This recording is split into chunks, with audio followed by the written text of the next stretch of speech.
एक, आकाश में मेघ घिर घिर कर झर रहे थे। प्रकृति नहा रही थी। वनस्पति की आंखों में सपने जाग रहे थे।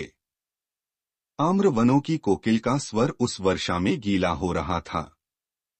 वह स्वर जड़ चेतन में नहछोह की बूंद बूंद भर रहा था। इन बूंदों के उत्सव में रसरस अमरकंटक को देखना, निसर्ग निहित चैतन्य से साक्षात्कार करना है।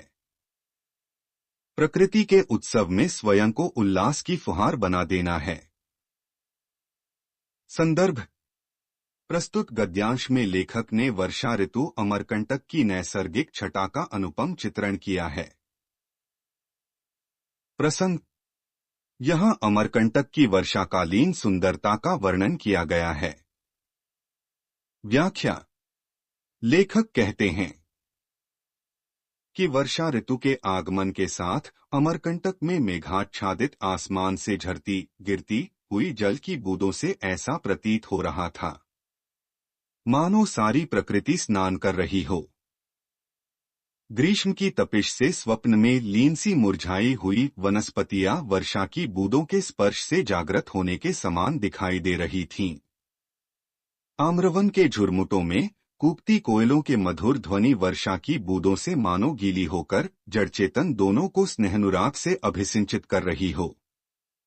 मेघमय बरसा जल से नहाते तरबतर अमरकंटक को देखना वस्तुतः प्रकृति में सन्निहित सजीवता का प्रत्यक्ष दर्शन करने के समान है। इस प्रकृति उत्सव के उल्लास एवं आनंद की प्रतीति मनुष्य के हृदय में फुहार सम होती है, अर्थात उस आनंद की अभिव्यक्ति वचनातीत है।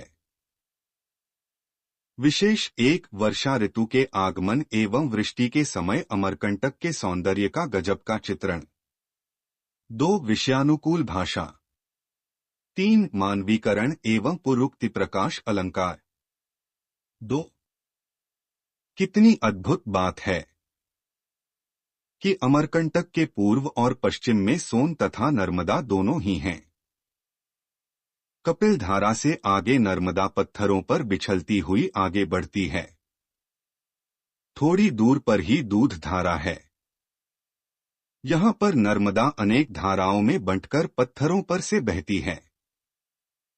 ऊपर से नीचे की ओर तेज बहती है। इसके कारण पानी दूधिया हो जाता है। यहाँ से ही नर्मदा का जल खंभात की खाड़ी तक दूध ही माना जाता है। जनमानस नर्मदा को मां मानता है। संदर्भ: प्रस्तुत गद्यांश में लेखक ने वर्षा ऋतु अमरकंटक की नैसर्गिक छटा का अनुपम चित्रण किया है।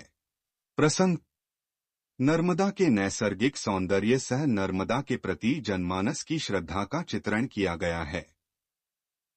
व्याख्या: लेखक कहते हैं कि प्रकृति की लीला सचमुच में बहुत ही न्यारी है। अमरकंटक नर्मदा कुंड से नर्मदा का उद्गम होता है तथा सोममुड़ा से सोन शोण का। अमरकंटक के पूर्व में सोन नदी, जिसका प्रवाह निरंतर पूर्व की ओर ही रहता है। नर्मदा पश्चिम की ओर प्रवाहित होती है। खंभात की खाड़ी में महासागर से संगम करती है। इस तरह अमरकंटक में दोनों ही सुशोभित होती हैं। कपिल धारा से आगे बढ़ती हुई नर्मदा पत्थरों पर फिसलती हुई सी प्रतीत होती है। वहां से थोड़ी दूर पर दूधधारा है। यहां से नर्मदा कई धाराओं में बंटकर पत्थरों पर प्रवाहित होती है। यहां ढलान होने के कारण नर्मदा प्रवाह अत्यंत तीव्र हो जाता है। पत्थरों पर तीव्र गति से प्रवाह वश नर्मदा का जल स्वच्छ होने के साथ दूधिया दुग्ध समान धवल होता है। दूध धारा से खंभात की खाड़ी में नर्मदा के मिलने तक नर्मदा के जल को दूध के समान हितकर माना जाता है। जनमानस में नर्मदा के प्रति माता के समान श्रद्धा एवं आस्था है। विशेष एक, अमरकंटक में नर्मदा एवं सोन क्रमशः पश्चिम एवं पूर्व में हैं। 2, नर्मदा के नैसर्गिक प्रवाह का वर्णन। 3 पत्थरों पर प्रवाहित होने से नर्मदा का दूध के समान धवल एवं स्वच्छ होना। 4 नर्मदा का समुद्र से समागम खंभात की खाड़ी में होता है। 5 जनसामान्य में नर्मदा के महात्म्य का वर्णन। 6 विषयानुकूल भाषा।